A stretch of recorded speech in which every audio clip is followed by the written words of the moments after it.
Factors facilitating learning. Consider you want to learn some musical instrument, for example, keyboard. If you are motivated to learn that, then you are more likely to persist and engage in the learning process, despite whatever happens. Then you will pay more attention to the instructions and practice regularly, and all these things will help you improve the memory and it helps your learning.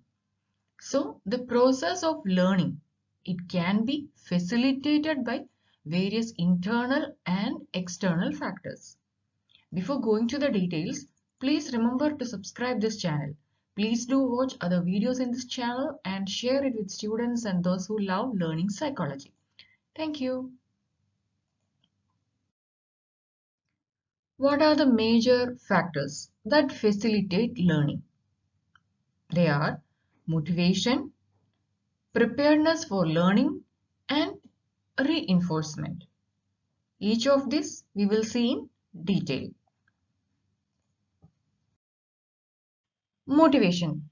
Motivation is a strong desire to learn, and it is a positive attitude towards the subject, and it greatly facilitates the learning process.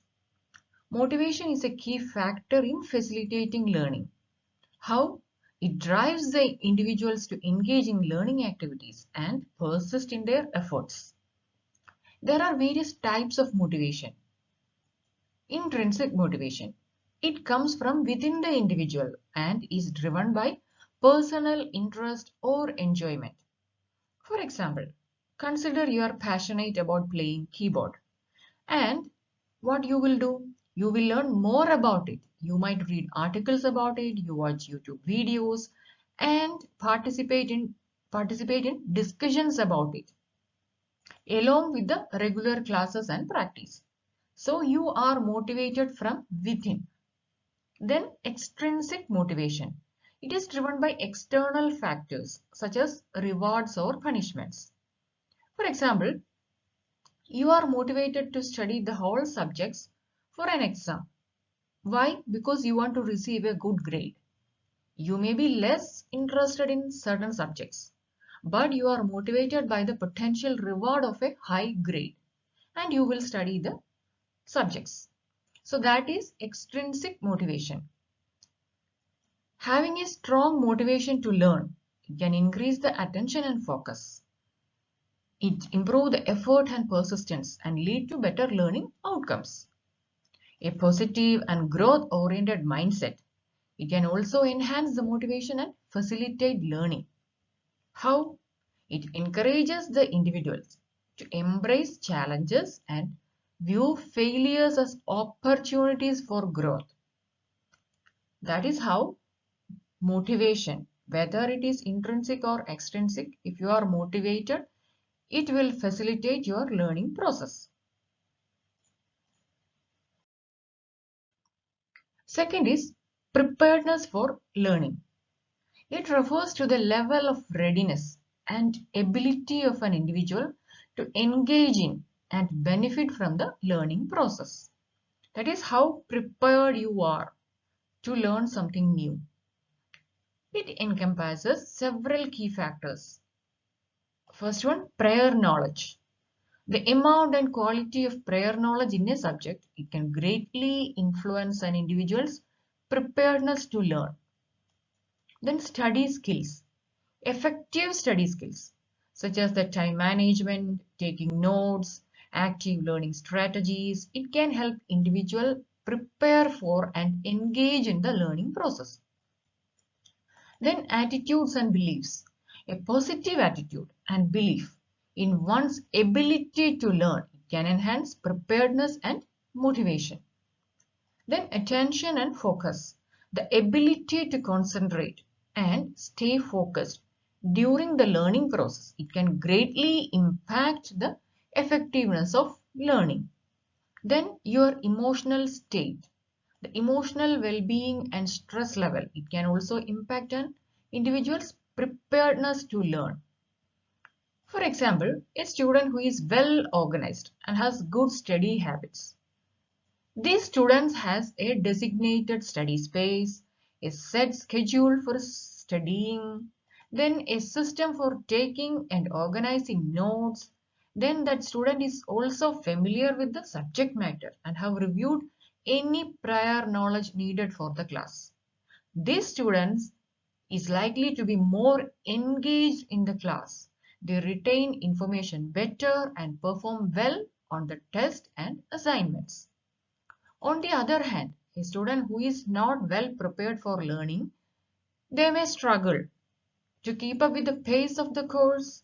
Then they may have difficulty retaining the information and may perform poorly on assessments. So that is preparedness for learning. Reinforcement. It refers to the process of strengthening a behavior or response by providing a consequence that will increase the likelihood of that behavior or response being repeated in the future. Reinforcement can take two forms: positive reinforcement and negative reinforcement. The positive reinforcement, it refers to the process of strengthening a behavior by presenting a desirable consequence. It can be a reward or a praise. For example, a teacher may provide praise and a good grade to a student for completing a difficult task. It will strengthen the behavior of putting effort into the task. That is, the student will study well while he receives praise and good grade.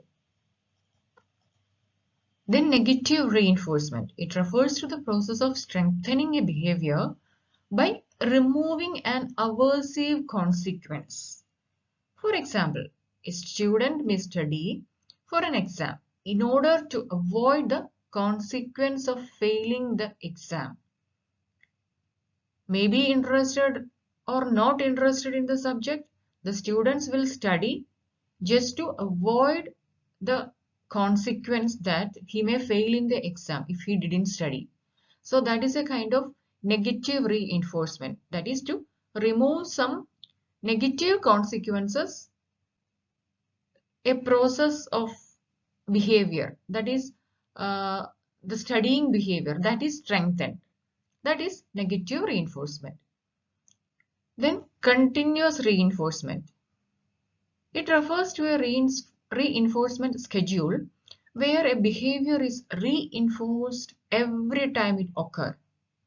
In other words, every time the desired behavior is performed, a reinforcement is provided. This type of reinforcement schedule, it provides the strongest and most consistent relationship between the behavior and reinforcement. Then partial reinforcement. It refers to the process of reinforcing a behavior only some of the time rather than every time the behavior occurs. So in continuous reinforcement, every time the behavior occurs, there will be a process of reinforcing. But in partial reinforcement, only some of the time the reinforcement is occurred. For example, if a teacher rewards a student for completing homework only occasionally, then the student may not be motivated to complete the homework consistently. On the other hand, if the student is consistently reinforced for completing homework, then he may be more likely to engage in the behavior in the future. So, partial reinforcement is less effective in maintaining a behavior than the continuous reinforcement. Let's have a quick recap on what we have learned. We have learned motivation, preparedness for learning, and reinforcement. These are the factors that facilitate the learning. Motivation includes intrinsic and extrinsic motivation, and the preparedness involved prior knowledge, study skills, attitudes and beliefs, attention and focus, and the emotional state of the individual. Then the reinforcement can be positive, negative, it can be continuous or partial. So hope you like this video. Please like, share and subscribe. Thank you and keep smiling.